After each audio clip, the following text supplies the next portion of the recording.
Okay, guys, so we are live on Facebook and we are recording as well. So we are just going to give this a couple minutes, but people are already starting to join us on the Voices of Strength page. So I want to say hello to them. And for our viewers, go ahead and share this on your page and to any groups that you guys are a part of. I will be tagging Rose. I'll tag you guys right now too. Rosemary, I'm friends with her on my personal page too, so people will see that. And we'll go ahead and get started in just a minute. We got the Duenez family with us today, guys. I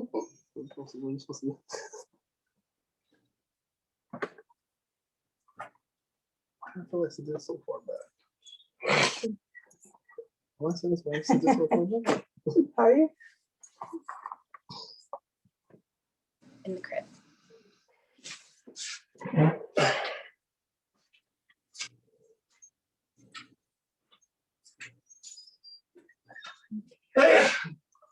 Bless You.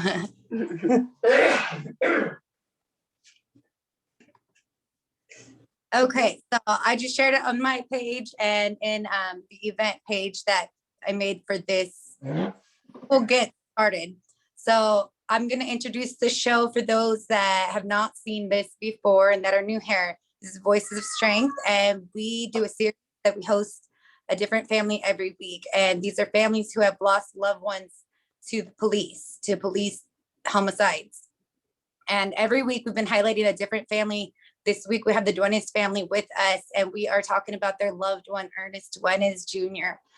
He was killed by Manteca PD 10 years ago yesterday, just hit. 10 years just hit. So thank you to you guys for being here. If you guys will each just go ahead and say hello, introduce yourself. Hi, I'm Rosemary Duenez. I'm the mother of Ernest Manuel Duenez Jr. my name is Gabe Duenez. I'm his son. And I'm Cynthia Duenez. Thank you, guys. So thank you, guys. And for the show, I want to share who I am for those who may not know me yet. My name is Marissa Barrera. My brother was murdered by Woodland Police in 2017. And I've been here ever since it happened. And one of the big things that happens to families is our loved ones have a false narrative put on them as soon as they're killed. And a lot of times they run with it. And that sets the tone for our loved ones and what is left in the community about them. So for Voice of Strength, I give the families the opportunity to talk about their loved one, who they were as a person, and share those things that families know about their loved one and those special. And then besides that, they also share their side of it, their story too, of what happened to their loved one and what happened to them as well when their loved ones are killed. So this is episode 26, and we've been going steady for a few months here. So let's go ahead and get started, guys.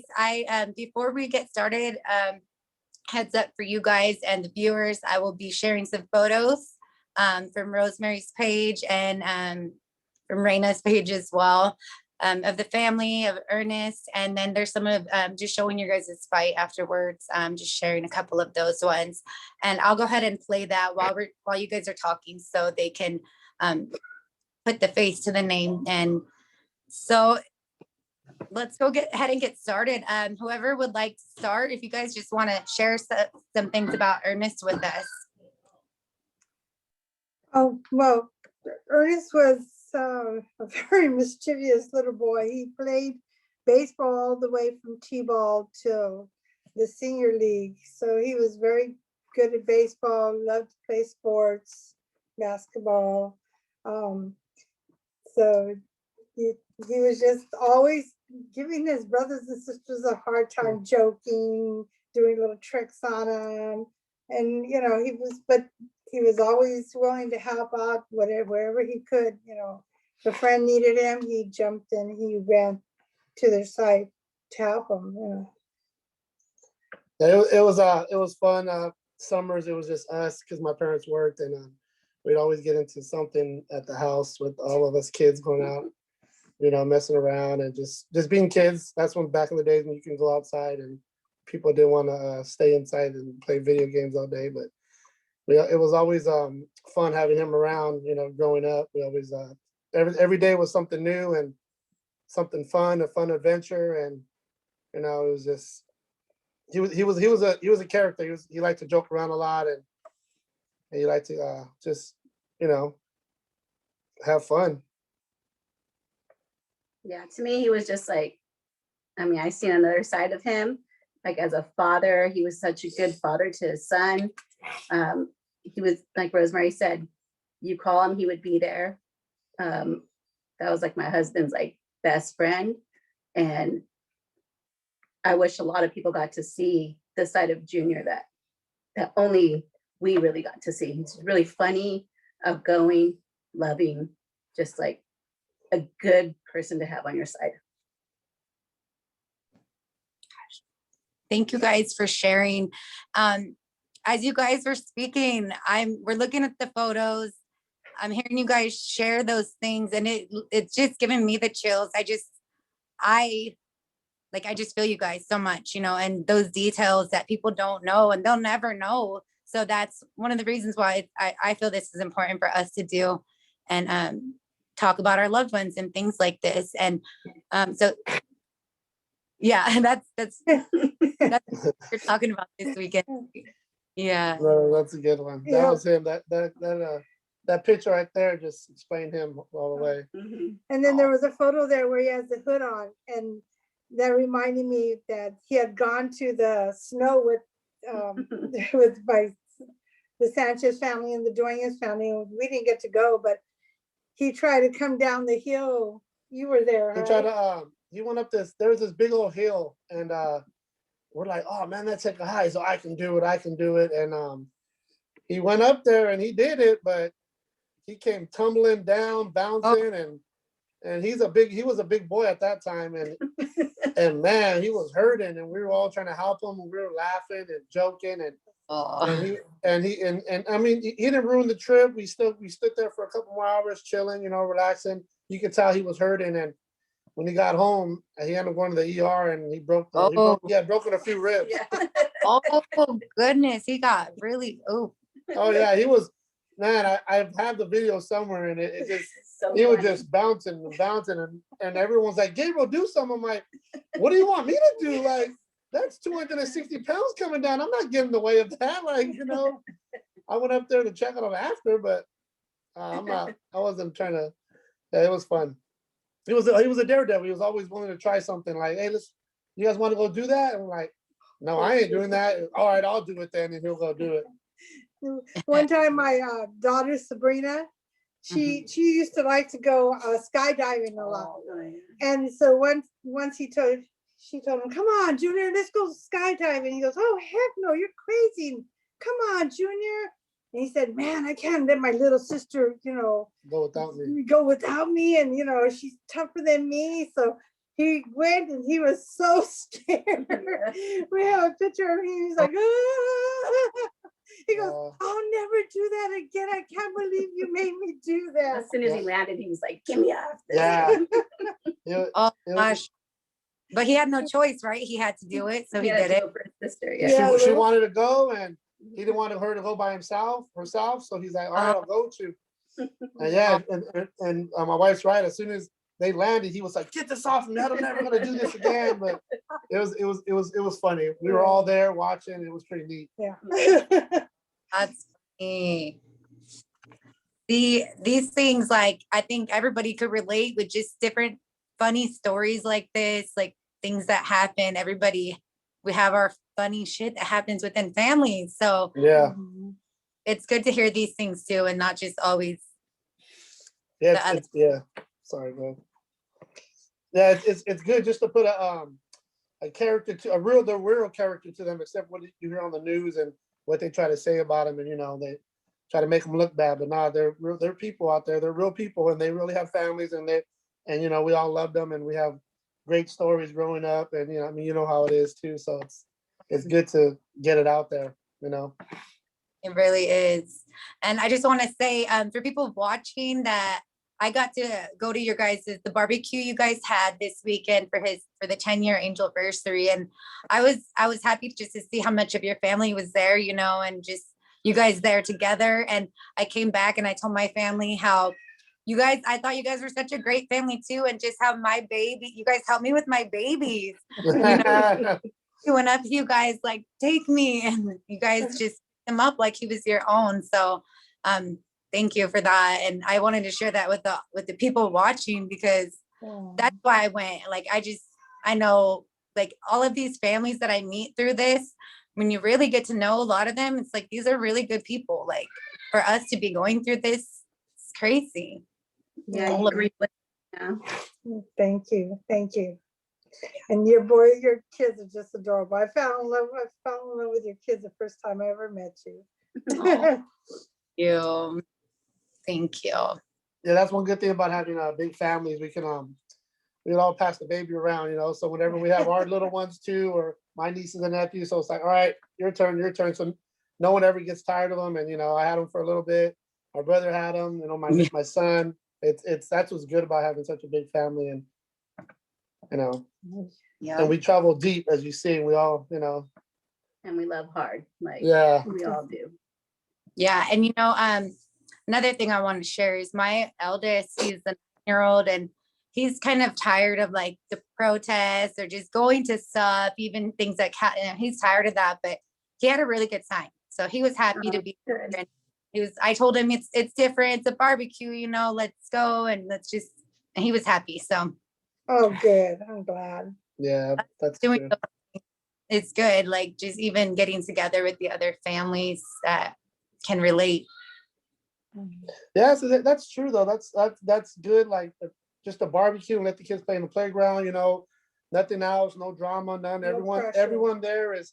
We all going through the same thing. We're all supporting each other. You know, sometimes, like you said that about your son. Like when you go out on the street and you protest, you know, you got to deal with, you know, the good and the bad. You know, and that does get overwhelming and frustrating sometimes. And Yeah. it's tough to keep your cool sometimes when that happens. But you Yeah, it's a know, lot on the kids too. Like, Mm. you know, they just want to be kids. They don't realize that they're fighting this fight with us, but it is like, you just want your kid to be innocent and go play. And, you know, like we have Dominic, you know, Junior's son, and we want him just to be a kid, but he is a part of this fight, you know, and it's a lot. And we have to remember that, like, to always remember these kids are innocent, you know.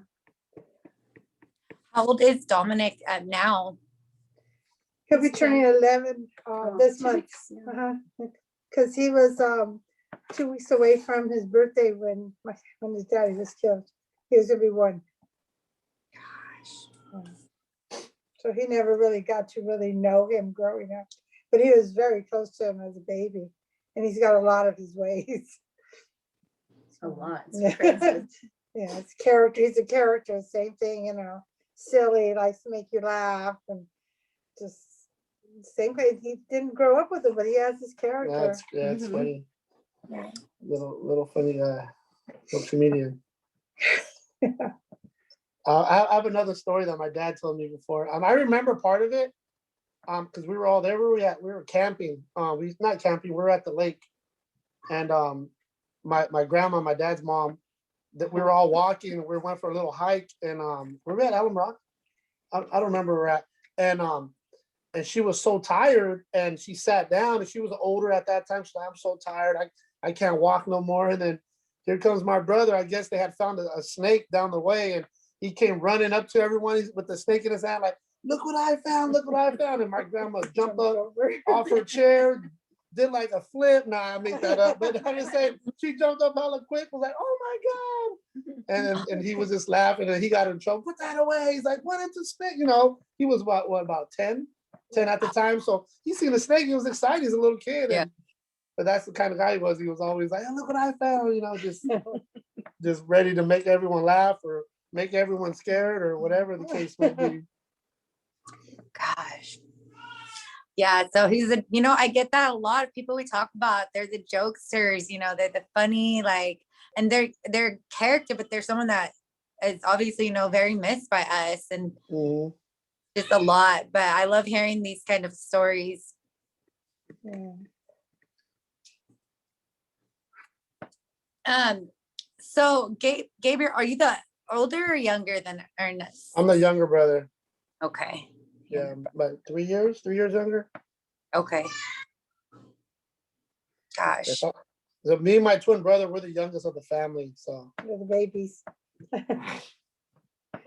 Was your twin the other one holding my baby? Because yeah. Me and him Really? were switching off. you know what? I wasn't sure, but I knew you guys were brothers, but I guess I was chasing my kids. No, that's fine. We know how it is, Yeah. having little ones, and you need help, especially you came out there to support us and helped us out by being there, so we were returning the favor, watching your kids, and whenever we had a chance to, no problem, we love doing it. Yeah, no, that's cool. Thank you. Okay, so let's start. Actually, you know what? I forgot to say hello to the people that are watching again. And stuff. So I just want to remind you guys, there's people leaving you guys comments. They're saying hello, and we got Teresa, we got regular faces, Jason, Reyes. So afterwards, like, you guys can check it out whenever, and people might have questions and comments for you guys. Yeah. And for the people leaving comments, we might not get to all your comments, but we will later. Just sometimes we're talking that we've got time for the comments, but I encourage the families to check them out after. Okay, we will. Yeah.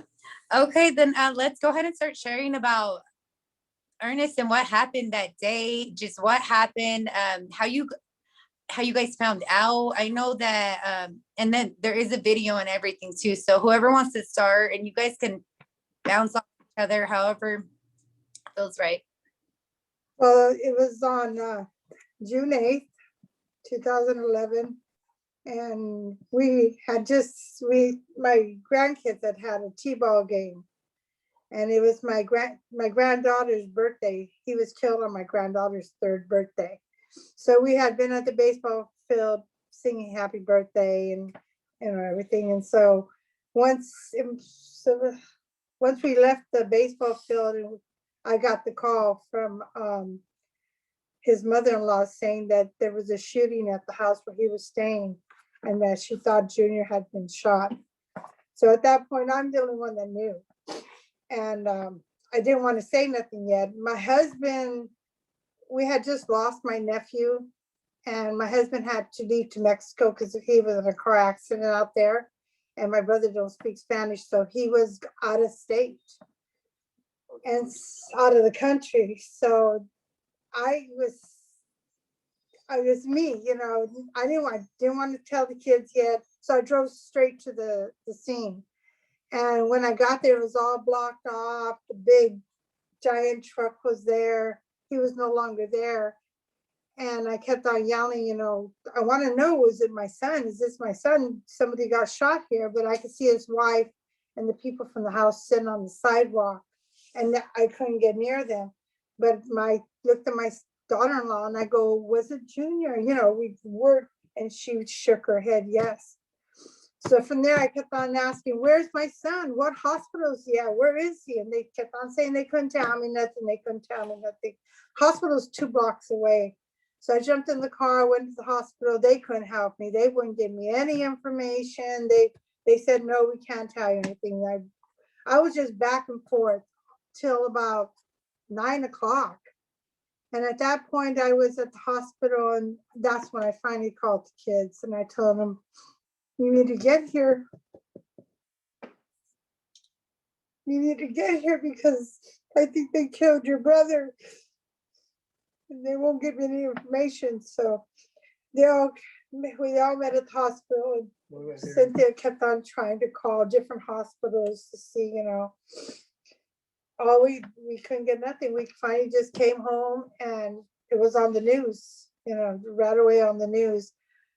I don't believe the first news report said his name. It just said 34-year-old, 35, that he had been shot at that house and so on. So of course, the whole night was nothing but tension. They wouldn't come to my house because since he was married, they always go, it's the wife that they talk to. So no one ever came to our house. Next day, we went back to the police station, couldn't get no information. So we went back to the scene of the crime, spoke to the people that were in the truck with him, and they told me no, he didn't have a weapon, because on the news they had already said, parolee at large, and he had a weapon, which he had peed dirty, so he did have a parolee hold on him, violation. So, but right away they just started assassinating his character. We all know that story. But then when I came out of those people's houses, the news truck was still down the block. It was closed up. So we hurried over there, and I knocked on the door, and I told them, "Are you here covering that story?" And they said, "Yeah." And I said, "That was my son, and I want you to come out of there, and I want you to report us. I want you to listen to our story and what we've been told." Yeah. And they did. They came out, they brought the cameras out, and they put us on the news, and we spoke what we had been told. So ever since then, it's just been a complete battle. We didn't tell my husband until he flew back in to the country, which was really hard, But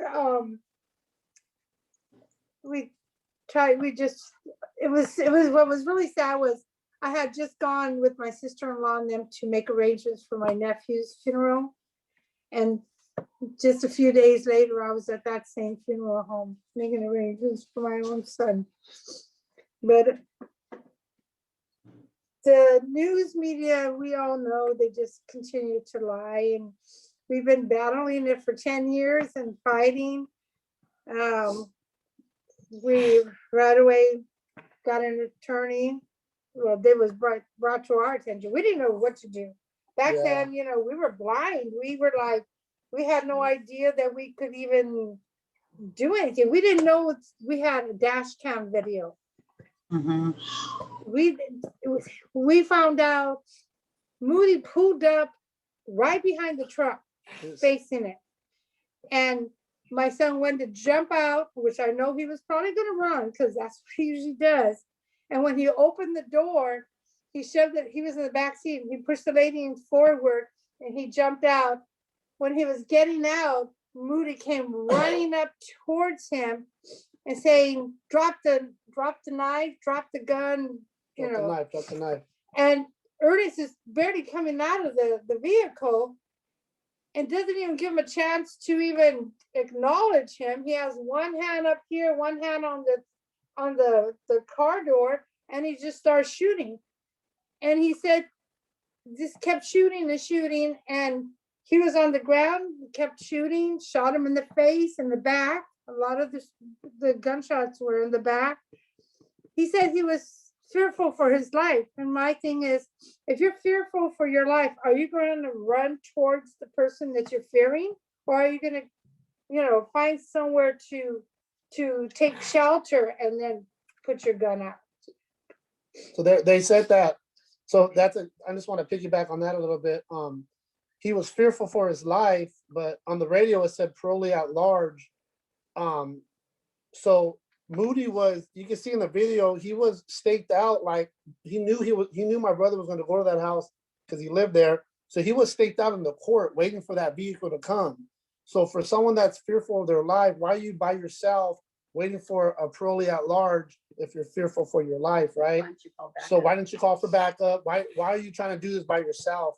So to me, it seems like Moody had it out for my brother. Maybe they had prior encounters before. So, because when Moody pulls up, he calls him by Ernie. No one calls him Ernie. So by him calling him Ernie made me feel like, did he have it out for my brother? And one thing that my mom did mention was when my brother was getting out of the car, his foot was tangled in the seat belt. So he was like stuck jumping on one foot trying to get out. So like there was no way he was even like going towards the officer he was facing that way, like to run that way, not towards officers. So yeah, his foot wasn't tangled up by the seat, but that was one of the biggest things. And he had one hand here, and his main concern at that point was to flee and to keep his balance before he fell, because he was entangled in the seatbelt, like I said before. And in the deposition, Moody says that he was fearful because Ernest had jumped out of the vehicle and was going towards him. He couldn't have jumped out because, like he said, his foot was stuck. He never made it as far as there. From there, he started shooting, fell, and they had to get a knife and cut the seatbelt away from his foot. And after that, they even handcuffed him after he was shot multiple times, didn't help him, didn't even try to resuscitate him. They literally stripped him, tried to look for this knife that never was there. They literally threw his body around like an animal and handcuffed him, cut him out of the seatbelt. Like, they treated him like he wasn't a human being. Yeah, he was shot. Moody shot 13 times. I think 11 times he struck my brother. 11 times. So, and he was more concerned after that to looking for a weapon. So he's on the video saying, "Where's the knife? Where's the knife? Where's the knife? I have to find the knife." And he flipped them over. He was looking in his pants, and they were like, "What are you doing?" He's like, "The knife, I don't know where it is," or the gun. He just kept saying different words. And so, I mean, he didn't even try to like make sure he was all right. He was just more concerned about where this weapon was that he supposedly thought he seen. But after reports came out, the knife was something that he thought he heard someone on the radio say he had or something. I don't remember. Yeah. But so he never seen a knife. He was just assuming that he had a knife, and he was trying to cover himself up, and he was just trying to look everywhere for a certain knife that my brother never had. Like Gabriel said, he feels like there was an agenda, like there might have been some sort of history between them. And supposedly on the radio, they said that he was carrying a knife. So I think he thought, this is my opportunity. And then there was no knife. And then he felt like, oh crap, like, what did I do? You know? Yeah. Yeah, you know what? Thank you guys for sharing all that. And then I want to share that I don't always watch the videos these days. Like, you know, we see so many, but before I have people on, if I haven't watched, if there's a video and I haven't watched it yet, I do. And I watched it just yesterday, and what Gabriel, what you shared about him calling him by Ernie, that was something that struck me. I mean, just seeing so many now and talking to so many families, I noticed things, and that struck me immediately. Like, he just seemed to already be familiarized with him. That's something with these families that come on this show when we talk deeper like this. And a lot of times these people are targeted like by police that have already like bothered them at some point. Kind of run. There had a vendetta. So, and then with the looking for the knife stuff, you know, I know people are saying things in the comments because they're relating, you know, they're saying the same thing about their loved ones having a knife or thought. And now we know they do that, and they could just get away with it when they do that. And they know that. So exactly. They know that they can get away with it. And that's the sad thing. Like Rosemary had said, like in the very beginning, the very next day when we heard it, we still didn't know. It was never identified that it was Junior until like 4 days later. But we knew from hearsay from other people. And just hearing the story, I was like, what came out in the newspaper, I was like, that's not Junior. He would, like Gabriel said, he would have ran. He would have went the opposite direction, you know? And to us, hearing the way the media portrayed him, the way the newspapers portrayed him, the way that everything was said, and then to see the video, and mind you, this is a year later that this video comes out. So as soon as people were like, no, you guys need to fight, we started fighting, and we started looking into lawyers and finding things and what choices that we had. And for that whole year we fought, and then we got the video. And to see the video, if I could show you the video and show you the article from the day after and the media from the day after, completely different stories. And it's just like, I feel bad for families that don't fight, because you never get the truth. You have to keep fighting to see. And like I said, because we knew our brother so well, I'm like, he would have took off. He would have went the opposite direction of this cop. He would have never ran towards him. So just hearing them say that he was trying to run towards him, or he was being aggressive or anything like that, I was like, that's not Junior. Like, he would never do that. So I just want to say to these other families out there, if you know your family member, you know what they would have done, like fight for them. Yeah. Because we would have never gotten this video, and all the supporters and everybody, like, they're the ones that helped us get to where we are, even though it's been 10 years later. But I mean, that guy's fired, you know, and I'm grateful that he's fired, but we just want more.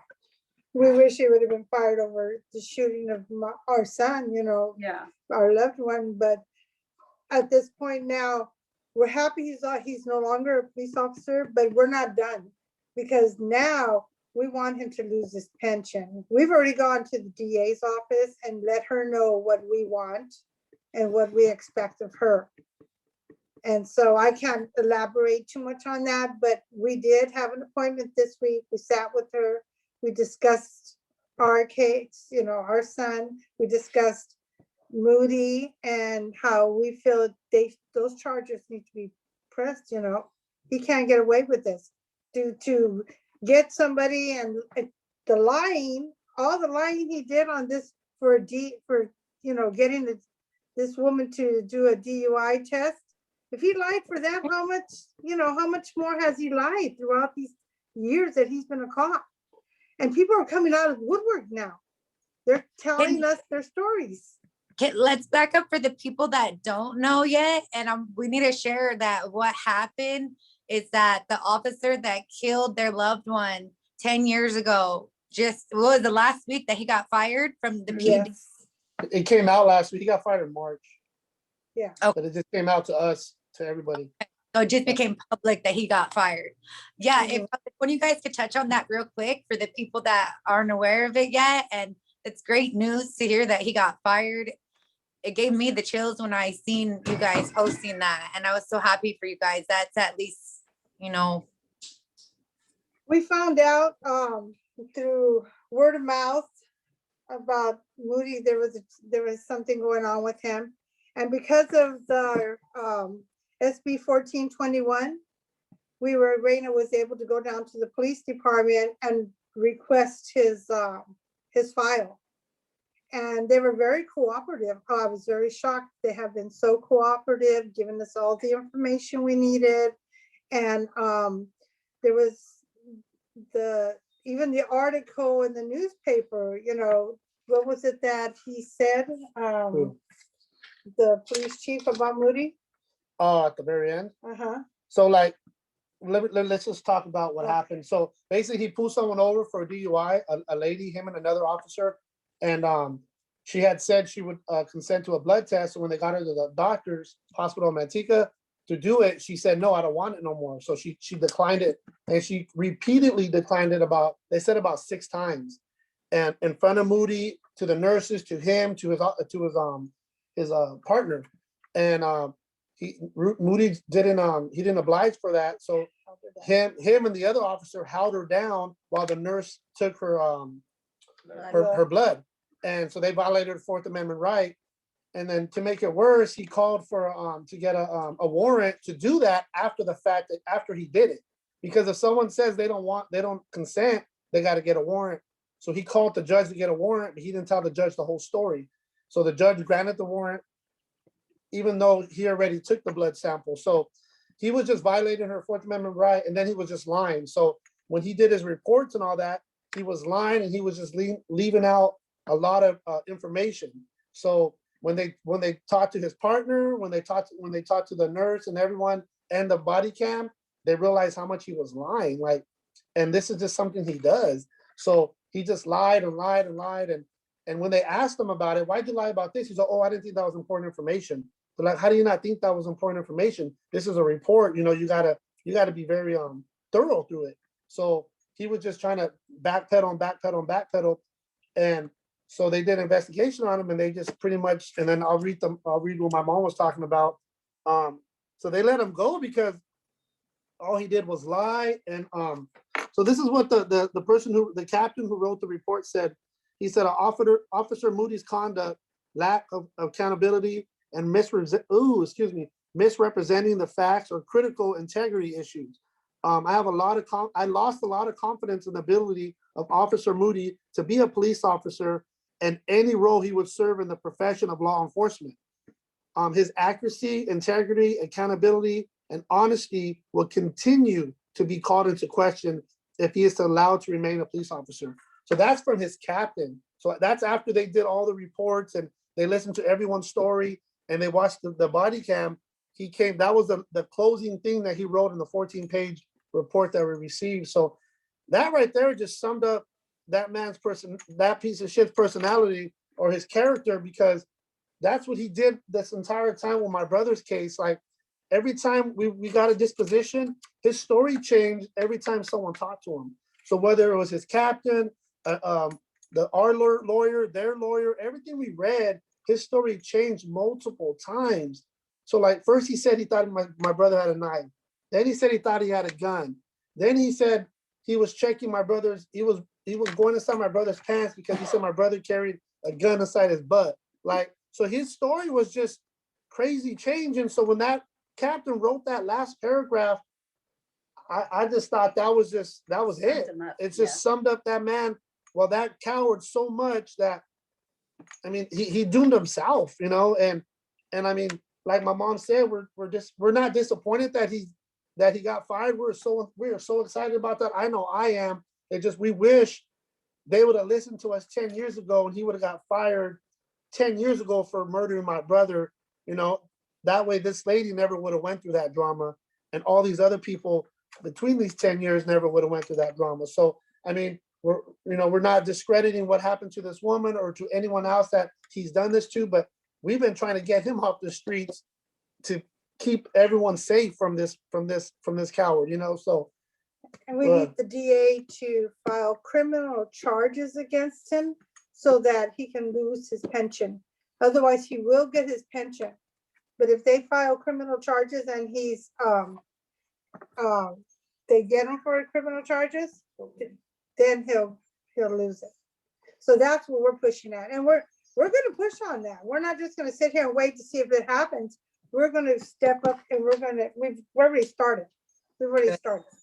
So charges against for what he did to my brother, or what he did to this woman, whatever we can get him on. That's what we're going to try to get him on, and we're coming for you, buddy. It's not over. We just begun. Yeah. I mean, I was just telling my wife earlier. She's like, man, it's been 10 years, you know, but I feel like this is it's been 10 years to get this man fired, to get this coward fired. But man, it's such a big leap right now, and we got a lot more to go.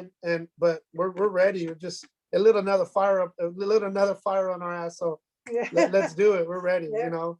Good. Right. Good. You know what? Like, I'm getting chills just throughout this, and I like cried when I seen that for you guys, and I'm like, wow. And like me and Rosemary had already arranged this, and I'm like, wow, just the significance of that tenure. And I was just really happy, and that's why I had to go out there and see you guys too. You know, that's a very significant thing, and you guys been doing this forever. I want to point that out about how you shared, Gabriel, like how many people in between that he's harmed or done this to.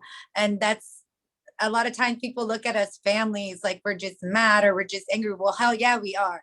Yeah. But we're doing this for bigger reasons, to protect, like save lives, protect people from being harmed. And people don't see that side of us. That we lost someone we love so much, and we're doing a big service. But I just wanted to remind people watching, a lot of people watching our families, but other people are watching as well. Thank you for doing this, for bringing our voices and all these families' voices. We have to be their voice, you know. We have to be our loved one's voice, and there's times it's tough, you know. It takes a toll on us, you know. And we talked about that earlier, but I mean, we just got to keep pushing. And I was telling my wife earlier, luckily we have such a big family where we could all take turns, you know, and shoulder some of that, each of us, you know. Like Raina's doing her own thing with the DA and the officer and the lieutenant and all that, and you know, so luckily for that, we'll give her some rest over here, and we'll do these interviews, and we'll try to do whatever we can, and you know, we just keep trying to push and strive and trying to get stuff done. Yeah. That's good. That's good that you guys can bounce anything off each other. And then Cynthia, you mentioned earlier just about for people like fight for your loved one. And I always think about that too on the show, like how many people don't know the truth, whether there's a video, whether there'll ever be one. But most of us, we know our loved one. Like with my brother, things that I'm like, yeah, no way my brother would not do that. Like, and no way I'm gonna leave you police that just killed him, And yeah, so is there anything I wanted to ask? Because there are newer, like a lot of newer families that do tune in. From all of you guys, do you guys have any more like words for them or to just share with the other families? Just reach out to us or to any other family if you don't know what to do. Like we had said earlier, we didn't know what to do, but there was families that reached out to us. Rivera. The Riveras and Dion. Scott, Dion Rivera and Scott reached out to my mom, and they told us what to do, and we just kept pushing, and we took it to we just kept going. So if you're not sure, try to reach out, to any one of these families, and someone will help out in any way that we can. I know any other family would, and it's tough. It's a long, tough ride, and there may be times you get frustrated, you don't think you can do it no more, but just keep pushing, and and don't give up. Like, and I know, like my wife said earlier, like the video. Like, a lot of families don't have the video, and luckily for us, we did have a video, and I know for me personally that video, it just motivates me and lights another fire up my ass. So it keeps me going, and sometimes I got to look at that, and it's hard, but I got to look at it and be like, all right, let's do it. You know what I'm saying? Like it motivates me to keep going. Yeah, I was gonna say, when it first happens, obviously you're grieving, you lost your loved one, you're not even thinking straight. You can't even think straight, and we did get a lot of support from other families that have already been involved in it, and they kind of gave us direction. But even during it, it's like you're like a hamster in a wheel. You really just like going through the motions. You really don't know, And I was telling my husband earlier today, like even yesterday, it was his 10-year anniversary. And sometimes I find our family, it's hard to grieve because this is an ongoing thing. He's never at peace because we're not at peace, because we're always fighting. And even when we talk about him, sometimes I find us talking about, the fight and the journey and what we're going to have to face. And I get sad sometimes because I forget about Junior and his character. So like you allowing us to talk about like, the person that he was, I appreciate that, because I feel like sometimes we forget, like his life turns into this, the fight for justice, and we forget about who he was and his character, and But you're reminded. Yeah, we have to be reminded. We have to be able to be like, to tell who he was, and like have the opportunity to like remember his stories and the way that he was. Like he was such a good father. Like, oh my God, like that kid changed his life. Like, and I want to remember him like that, and I really, for the other families that are going through things like Gabriel said, they may not have a video. They may not have it. We even have a video and it still wasn't enough. You know what I mean? And it's just crazy. It is going to be a fight. It is going to be a struggle, but you just got to keep him alive. Like you got to keep that person alive and remember their character, remember who they were, and remember why we're fighting, Never let them be forgotten. Yeah. Yeah, no, thank you for sharing that. That's why I get so chill throughout the show. Every time I have a different family on here, I know that getting the families and us sharing with each other, and you guys, it's not an interview. It's not someone who just wants your story or someone that doesn't understand. I've been in those situations where I'm answering questions or doing an interview and then leave it feeling all awkward, like that was weird, or just different things like that. So I just really want to give the families the opportunity, and then hear how many fathers we don't hear that too, about them being a father. My brother was a father too, and he was a great, and I love to hear that. And the kids too, his son, and then your guys' kids, all the kids are impacted, these are the things that we need to share. I don't, for the show, I had committed to doing it for a year, which November will mark a year for the first. And now I'm kind of like, I don't know where it's going to go. We are growing. More people are watching and listening to our stories. But at the end of it, which it could keep going forever, you know, but I just know that we have the library of all of our testimonies. People listen to them. We're not lying. Like, I can listen to you guys and know what you guys are sharing is the truth, you know? So I believe that something bigger will happen with these stories. For now, it's for me giving the families this space and sharing our truths. So I thank you guys for coming on. I want to say again, for the people that are just, because there's been about 30 people on and off with us, but we've been at least 30. And but for anybody who may have just hopped on, we're talking about Ernest Duenez Jr. And he was killed by James Moody, John Moody. John, okay, same James, John Moody, ex Manteca, ex police officer, but he was recently in the past few months fired from the PD. The family is sharing their story with us. Is there anything else you guys want to share about Ernest and just your family, like through the fight? You guys been going for so long. You know, the other thing we did do is for the first 2.5 years, we protested every Sunday at the Manteca Police Department. Every Sunday we went there protesting, letting them know that we were not going to let them forget about our son and that he had people that loved him. So I feel that was important too. We did get harassed. I mean, my poor son, you know, got a restraining order put against him. And, you know, we've had our battles with them too and other things, but don't give up. You know, we went and we went until the point where we finally said, you know, we can't put our kids through this. The young ones, you know, the little ones, we could see the strain on them. I could see the strain on my kids.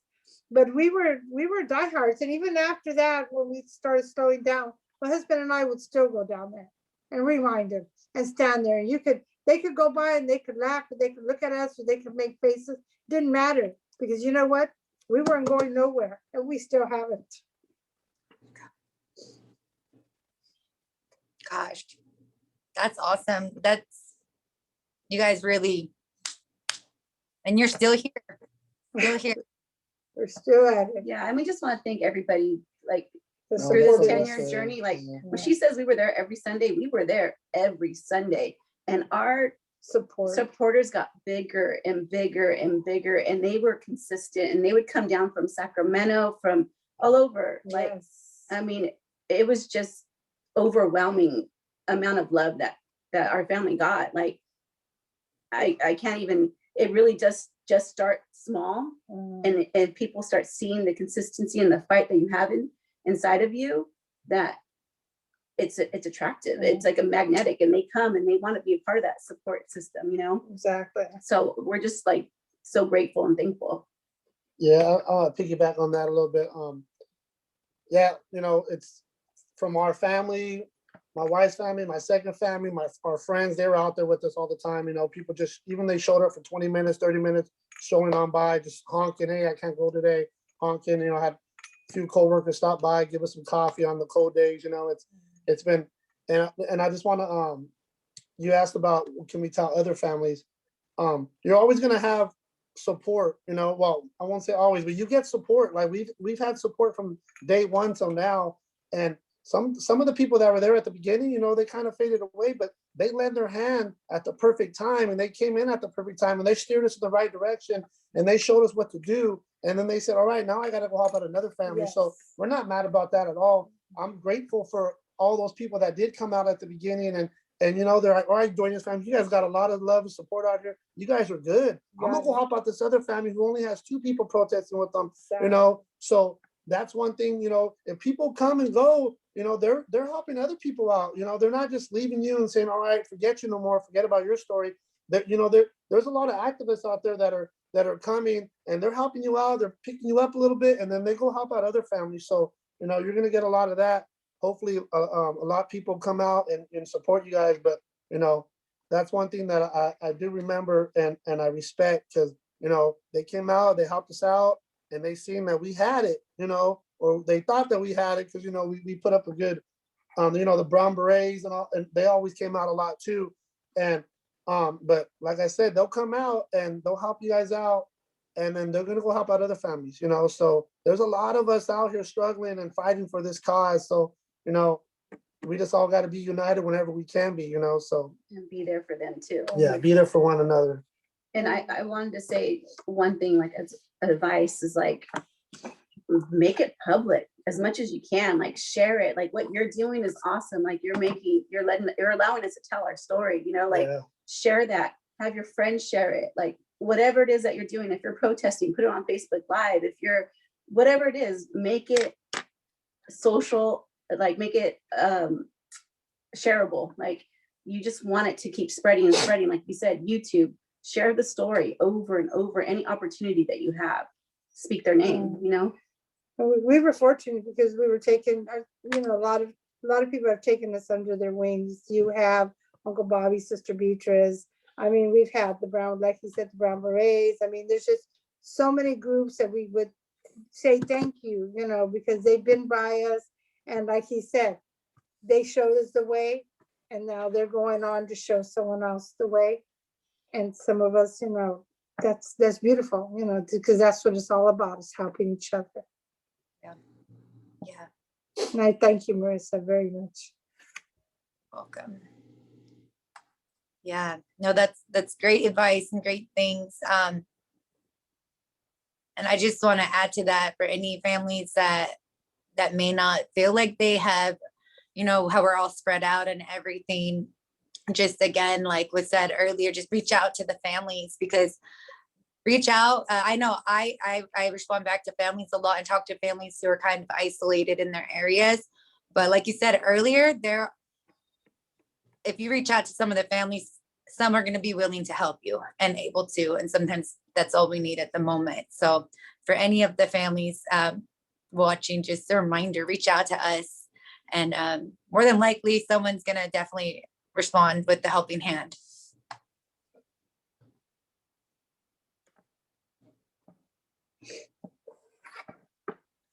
Okay.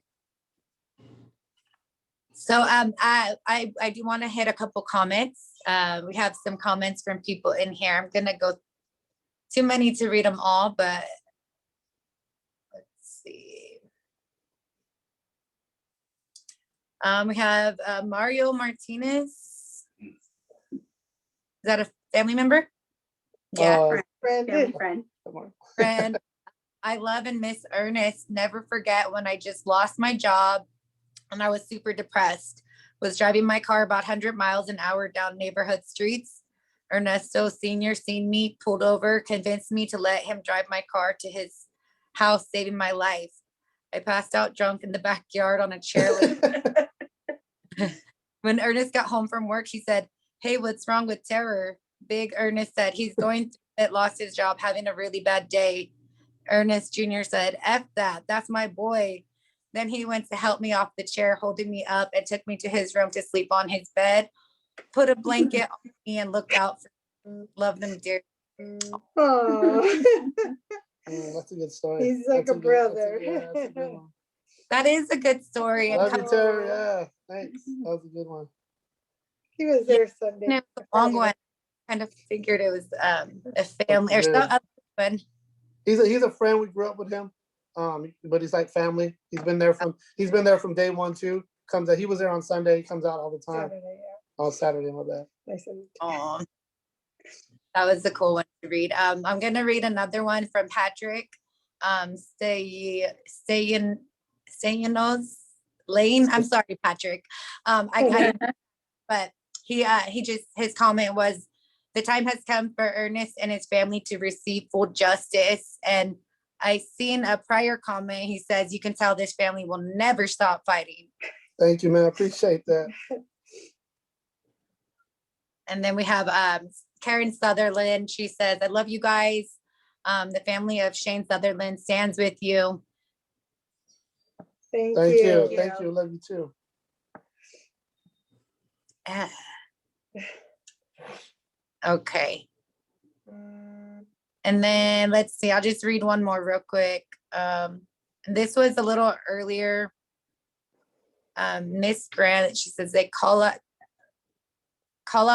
knife or gun or stop resisting, and some of these videos just show it's murder. Like this one, the hands were up, the knife or gun was planted. Some of these people have been set up and targeted. As these videos are released and the public wakes up, hopefully cops will be in prison for decades. Yep. All right, I yes. agree with that. definitely. Yeah, I wanted to share something. I did a quick interview early last week, and I did it with a friend of mine who's a survivor to police, almost killed by police over 40 years ago. And his part, he said everything I wish I would have said, but he shared with the lady when she was asking him questions that what will probably start changing it is when these officers are actually doing time like that, 30, 40 years plus. And to me, I'm like, I don't think anything else will at this point. We see the law coming out for the civil, for the civil side. Families are getting some money for it, but yeah, what do you guys think about that? Well, I wish they would start, prosecuting them. And I think the civil suits usually come after the fact that you're not going to get your justice. And if you're not going to get the justice of them going to jail or them getting prosecuted, well, then you need to pay for what you've done somehow. And we have to think about the children they leave behind. Yeah, and I was gonna say, in addition to that, it makes the media, right? What makes the media? Yeah. So you gotta make that in any way you can. You make your victims, your family members' voice be heard in one way or another. And that's the thing. What's making the newspapers, what's making the, how are we hearing their name? And if that's the route you gotta take, then that's the route you take so that you keep their story alive, And there's no we'd rather have our loved one back other than anything else. That's first and foremost, and I like what Teresa said on Saturday. She said it's not justice because we're never going to get justice, right? It's accountability for these officers who are murdering our loved ones. And it's murder. Like most of the time, 90% of the time it's murder, and so justice can never be done because we're never going to get our loved ones back. It's accountability, and when she said that, I was like, man, why didn't she tell me that 10 years ago? Because I love that saying, I love that saying. And I'm gonna start using that. But if they start getting accountability and doing time and I'm talking about years taking off and losing their pension, they're gonna second guess it. They're not gonna be up to just go, oh, I'm gonna shoot this guy. All I gotta say is he had a knife or a gun. I'm good, but so now they have these the body cams, the dash cams, and if they start getting in trouble and serving time for murder, then they're gonna think twice about it, and it makes them look bad. You see what's going on in the world; it's getting crazy out there, and it's no one trusts cops no more. I'm sorry to say, but nobody trusts them. You don't know what you're gonna do. You get pulled over. You want your hands up here on the steering wheel. You don't want to be moving around too much. Because you don't want to get shot. You don't want to be a statistic. And so it's come to that time where it's scary out there to get pulled over by a cop or you see a cop, and Yeah. so yeah, they need to be accountable for what they do. Yeah, definitely. Okay, you guys. Well, definitely keep us updated with what's going on with you guys. I know you guys are going to still be pushing, so if there's any updates, feel free to share it when you guys are ready. Feel free to share them. We'll share them on our pages and everything. If anything comes up where you guys need demands or anything like that, help with that. And then if anybody watching wants to, I have in the event page for them, there's some articles more covering your guys' stuff this weekend. They can go into that event page. I'll leave the link in here as well for anyone who may have missed. You guys can also rewatch this. It will upload fully when we hang up shortly after that, or you can watch it through YouTube as well. And then, so guys, once again, this was episode number 26. Every week we highlight a different victim of a police homicide. So today we were with the family of Ernest Duenez Jr. And yeah, it was, you guys, thank you for sharing. Thank you guys for sharing with us so much. And we'll be back next week. We'll be covering Trevor Seaver's killing by Modesto police. So come back with us, guys. And then, yeah, for those of you guys watching, if there's any families out there that we haven't connected with yet, feel free to message the page, or you can message me directly, Marissa Barrera, on Facebook. And let's connect, and we can get you guys a story on here as well. Okay, family. Thank you so much. I appreciate it. Yeah. Okay, you guys have a good night, and we will see everybody else on Facebook after this. Take care, guys. Thank you guys for joining us. Thank you. Good Bye. night. Bye. Bye.